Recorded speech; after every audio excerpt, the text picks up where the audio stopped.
Dryer running but not heating? Clothes still wet after a full cycle? 90% of the time, it's one of three things. Number 1. Blown thermal fuse. This small safety device cuts power when the dryer overheats.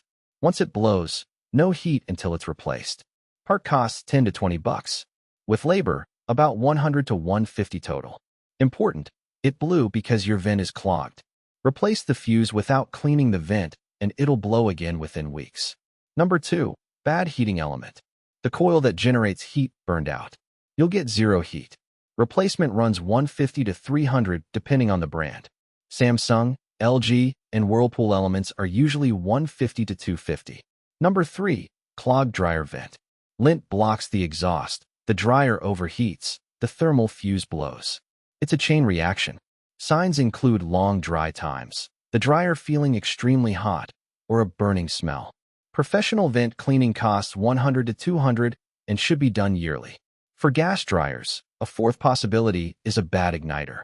The gas won't light without it. $150 to $250 to repair. Average dryer repair in 2026 is about $200. We fix Samsung, LG, Whirlpool, Maytag, GE, Frigidaire, and Kenmore dryers same day. Serving Port St. Lucie, Stewart, Fort Pierce, and Jensen Beach. Call Treasure Coast Appliance Repair at 772-353-5791.